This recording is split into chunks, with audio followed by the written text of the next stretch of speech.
Broadcasting from the business capital of the world, this is the Podcast Business News Network. Hi, welcome back, everyone. We're going to talk about something today that many of us have been affected by. Maybe we are now. Maybe you know somebody. We're talking about depression. And when it gets to a certain point, it can be crippling, be challenging in your life. She and her team help people along with depression and many other challenges as well at New Beginnings Center in Massachusetts. And she's back with us. She's our Diamond of the Decade. Sherri Alexandrovich is on the program. How are you doing today? I'm doing good. How are you doing today, Steve? Terrific. Terrific. And you know what? This is a topic I don't think we've ever talked about. No, I don't think so. We've done the trauma lenses on some things and we've talked about anxiety quite a bit, but I don't think that we have really kind of delved into depression and what that looks like and, you know, how do we treat it?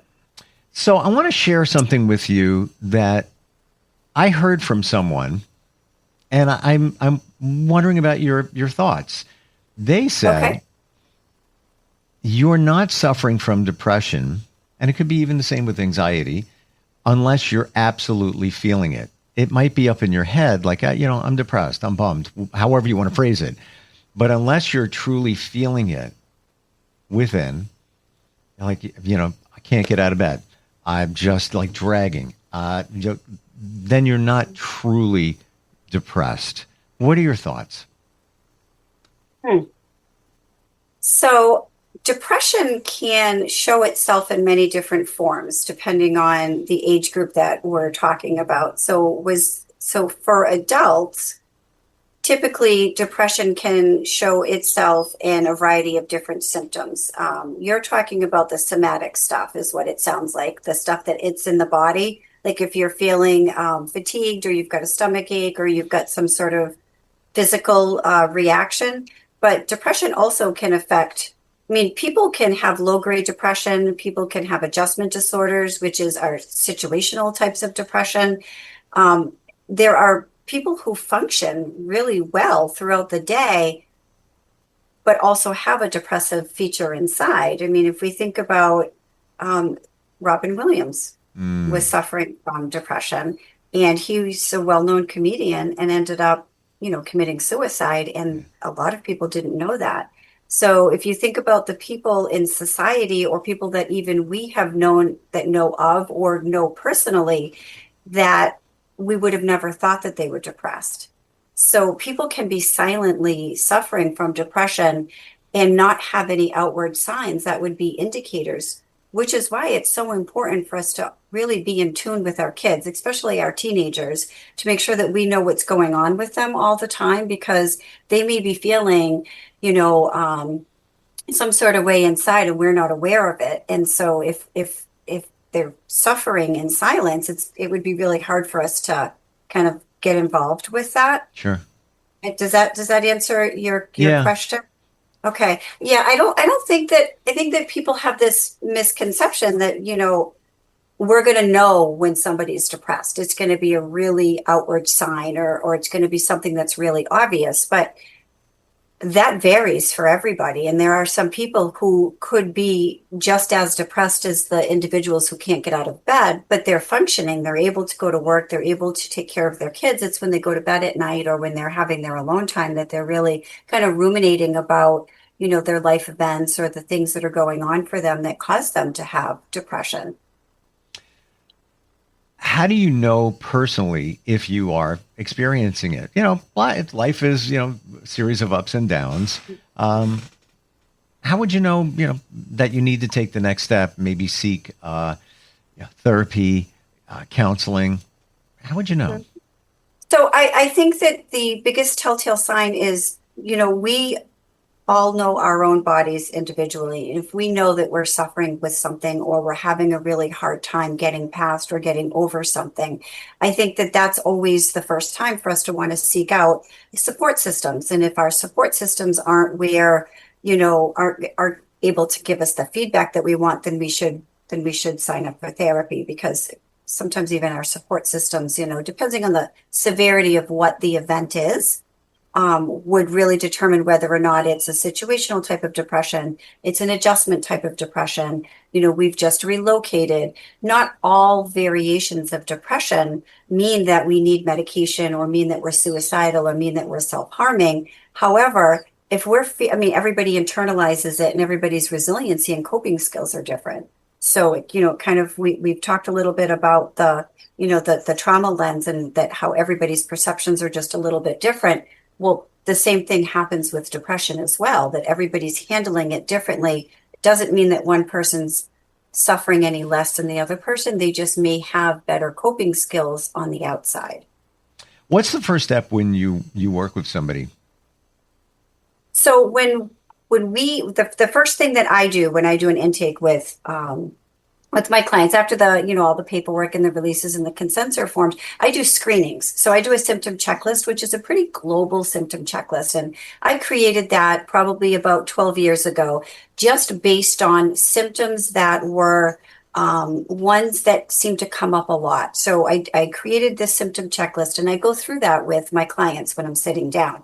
And based on specific answers, in my mind are triggers going, okay, if they're going to, answer yes to this, then I'm going to dig a little bit deeper over here. We also do different types of rating scales. We do like a depression scale, an anxiety scale, a BPRS, which is a brief psychiatric scale. There's the TOPS. There's a number of different scales that those of us at New Beginnings that we use when we're doing an intake with somebody. And the first thing that we're always going to do before you even are 15 minutes into the intake session is we're going to assess for safety. That's always number one, because if the referral doesn't say anything about any suicidality or any self-harm or any history of that, then we still want to ask that question. Because if the client is coming in and they're having suicidal or self-harm, then immediately the intake session stops. We safety plan, we find out what does that look like. It goes into a whole different, ending to the session.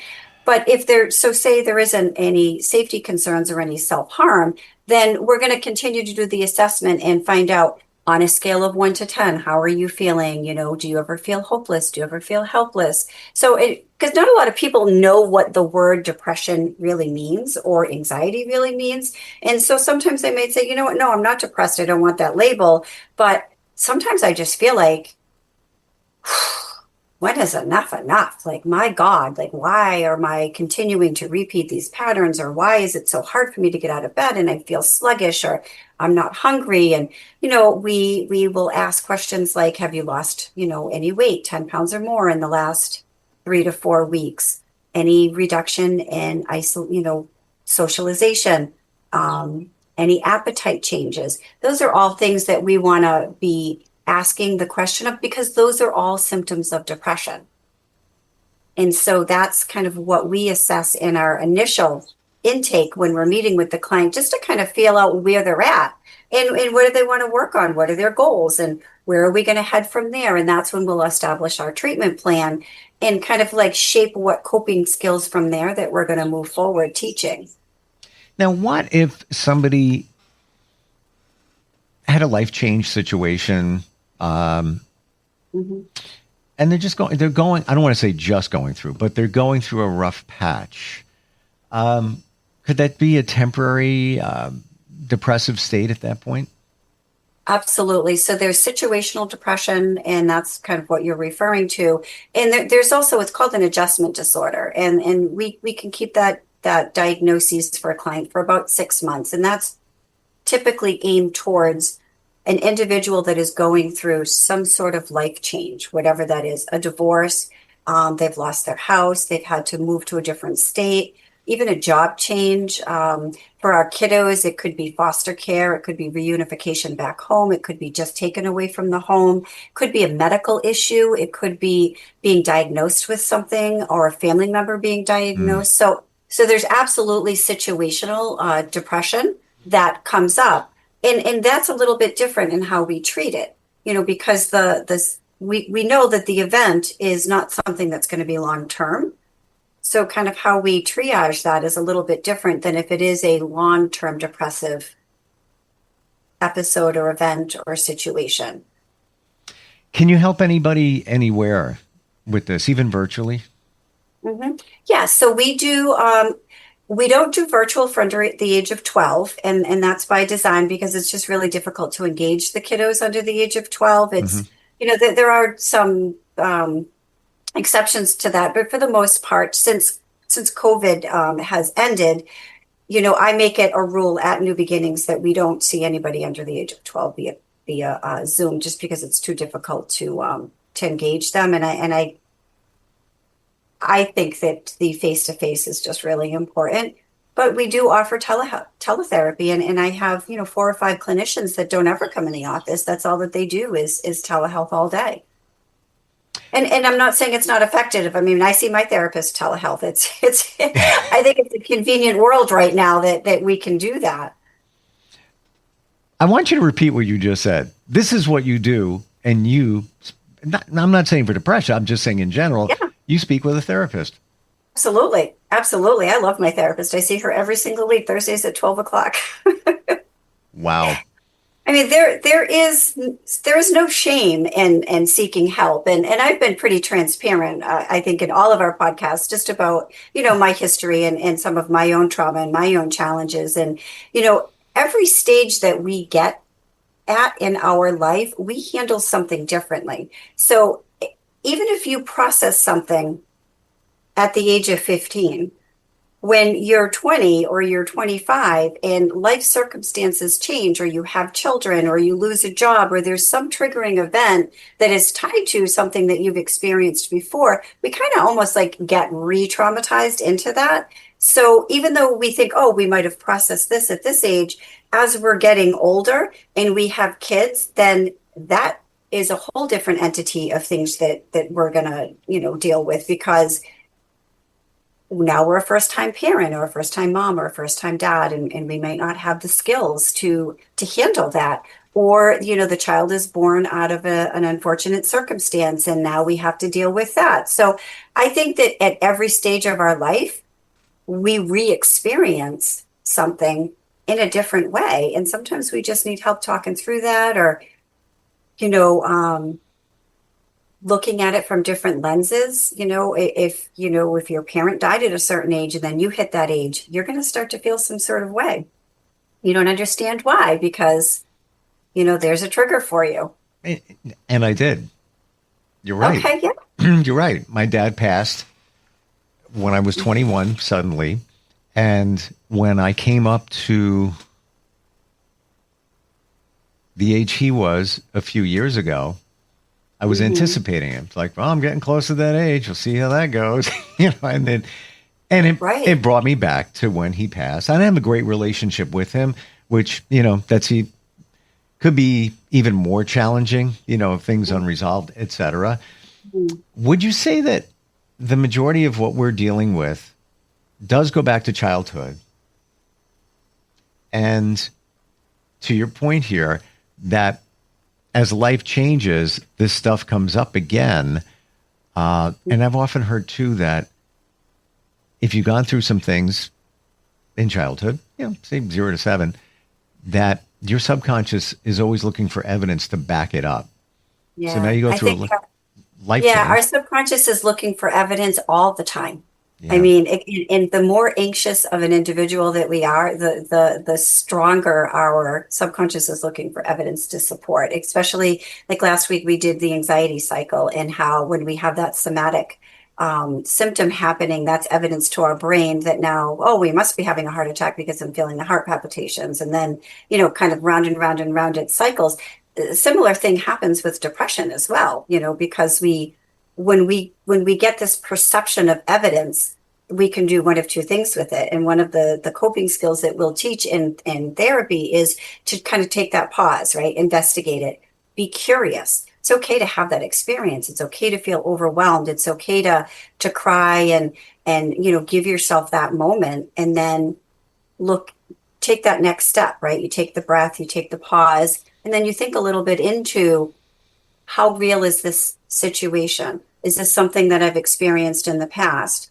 Can I overcome this? Do I need help overcoming this? Is this a real threat? Is it a perceived threat? Mm. Similar to what we talked about last week with the anxiety stuff, it's a very similar and coping skill to use regardless of what you're experiencing, whether it's depression, whether it's anxiety, any sort of dysregulation in our body. We always want to be in tune with that and play detective, because sometimes our body is tricking us or our mind is tricking us, or sometimes there's something that's in the background, or it's just a habit, the negativity. If you think about, there are some people that have just really conformed into really negative mindsets.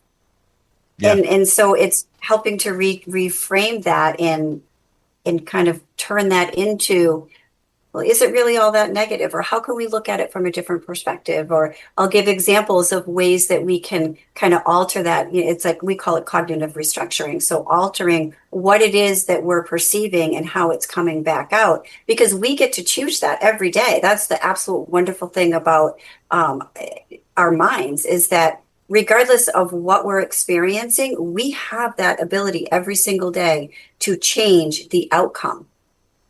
Sometimes we need help doing that. Sometimes, it takes a few years of therapy to get there. Sometimes it happens easier for other people than it does for some. But at the end of the day, I think the one thing that I think is really important for us all to understand is not to give up hope, not ever to give that up. Because, when I work with my teenagers, especially the ones that are self-harming or suicidal, I will say to them, there is no problem that we cannot fix that you bring in here. There is nothing I cannot help you navigate through. Once you make that decision to do something drastic, I can't bring you back from that. That's the one thing I can't bring you back from. I can help you navigate any other situation, even if that means you don't leave my office, you go home with somebody else today. No matter what you have going on, I can help you, or somebody here can help you get through that. Suicide or self-harm doesn't have to be the answer. Things feel really overwhelming, and sometimes we don't think about how are we going to get through this, or we don't think about the impact of it, and we'll make a rash or an impulsive thought based on how incredibly depressed or sad or helpless or hopeless that we feel. But those are feelings, and I want everybody to know that those are feelings that we can get through, and that there's always a way to come out on the other side, always a way. Now, you said the word hope, and I always wonder about this. What's the difference between hope and faith? So I think with faith, we're believing in an entity, whether that be God, whether that be the universe. This is just my perception of it. I don't know that this is like a Google definition of it. That's how I perceive it. Uh-huh. And for me, hope is just this internal sense of, I know things are going to get better, or I feel as though things are going to get better. And maybe they're two intertwined. And maybe if you have something, a higher power that you believe in, regardless of who or what that higher power is, that gives you more of a sense of hope. But there are also people that don't believe in, they don't have a religion, or, maybe have a negative perspective about the universe, but still have hope that things are going to get better. And I guess you could have faith in yourself too. Absolutely. Yeah, absolutely. I think one of the new t-shirts going around right here is, my grandson just got one. What is it? Faith over fear. Mm-hmm. Like that. Yeah. Right? I had to process it. I had to think about it. Yeah, that's a strong message. And faith can be in just about anything, right? I mean, may our faith be stronger than our fears. I mean, that's what we really want to kind of move towards, is being able to believe in ourselves. And, hope is something that it kind of goes with the resiliency that I think of. But even, we did a clothing drive on Saturday for the orphanage in Ghana that New Beginnings supports. And we're doing a gala fundraiser on August 16th. And Blessed Nourishment is the Instagram post. So I'll throw that right out there. So people can go on to Blessed Nourishment and can see all of the amazing work that we've done at the orphanage down there. But one of the things, when you look at the pictures of these kids and just for the supplies that we brought down and the things that we were able to do for them, they all have hope. That is the one thing that was so incredibly just obvious, is that all of these kids, they just had hope, and they were so grateful for just even the smallest of things that we could provide for them. And so where does that come from? You look at these kids in the orphanage, and my God, the conditions are so deplorable there, and it's just so heart-wrenching to watch and to see. And when we go down there, just the smallest things, we brought food for them, and they packaged up the food to bring home to share with their families. It's just a different culture, Yeah. and we don't throw things away. Food. To think about the waste that we have here. I mean, I know we're going off on a different topic, but when I think of the kids in Ghana, the word hope, that's what kind of rings through for me, because that was just so obvious that these kids had hope for something better. And we were able to provide that for them. And what an amazing experience that is. But even for us here, I mean, just believing that tomorrow is going to be better. You read my mind when you said you give them hope. I was thinking it, and if you didn't say it, I was going to say it. But it's amazing how it puts it into perspective that the little things can be the big things. And we don't look at it that way in our culture. No. We don't look at a leaf on a tree. How beautiful is that? Mm-hmm. I was walking a couple of weeks ago, and there was drops of rain on a plant. And I'm like, Look at that. That's like an art. That's like, it's amazing. I was staring at it for like 5 minutes, and I wanted to take a picture in a different angle, just so I could capture it and remember it. And I've been in the Caribbean before where just, orphanage, like you mentioned, and a pencil is like a bag of gold. Absolutely. When we went down, we brought down backpacks full of supplies with pencils and erasers and all, and we were handing them out, and the gratitude for the things that we were giving them, and we brought down, my grandson brought down his favorite book, and he was able to read the story to each of the elementary schools, and just watching the look on their faces as they were listening to the story and just absorbing kind of the animation of it, and just all the different things that we were able to bring down there for them to help them, just to be able to with their education, with their water filtration system. I mean, it's just such an amazing project that's going on down at these orphanages that we were able to provide for them, which was just amazing. But hope is something that they have, and you talk about the little things to be grateful for. There was a book that I was reading, and I don't know if it's Debbie Ford's Dark Side of the Light Chaser, or if it's there's another. I like to read a lot of self-help books, and one of the things that was described in the book is that when we're children and we don't know the name of something, think about a bird. We stare at the bird and we're dissecting, what does it look like? But then once we have a name for it, oh, that's a bird, then you look up at the sky and you say, oh, that's a bird. And that's it, right? Then you look at the next thing. Oh, that's a leaf. Then you look at the next thing. But if you didn't know what those meant, if we didn't have words for them, we're staring at them, we're observing them, we're trying to figure out, geez, what does that look like? Oh, look at all the beautiful colors, or, the feathers, and, but it becomes commercialized, I guess, right? Once we have words, Sure. and everybody's so busy with electronics that we don't really take the time to stop and really just absorb the beauty of what a bird really looks like. We're missing out on a lot. Absolutely. Absolutely. Especially today with the electronics. Oh my goodness. These kids are it's just right in their face all the time. I never thought I'd be the person that says, go take a walk, people. Yeah. Because I didn't realize it. I didn't look, well, why is that so special? Now I look forward to it. There was last month, I was like, can't wait to go home and hug that tree in front of my yard. I'm like, why?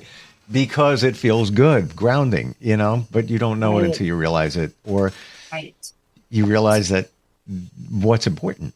And so what we're doing in those moments is we are grounding ourselves. Yeah. So we're observing, we're grounding, we're rebalancing, we're taking a moment to pause and enjoy something beautiful.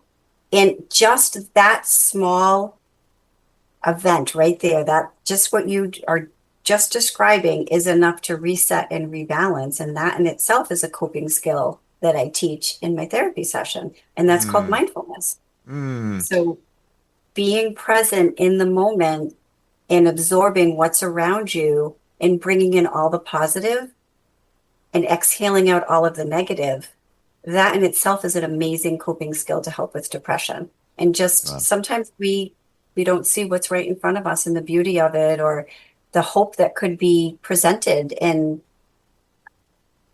anything. The truth. Right? But I got a phone. Yeah. Always love talking with you, Sherri. And how does somebody connect with you, your team at the center? So newbeginningswc.com is our website.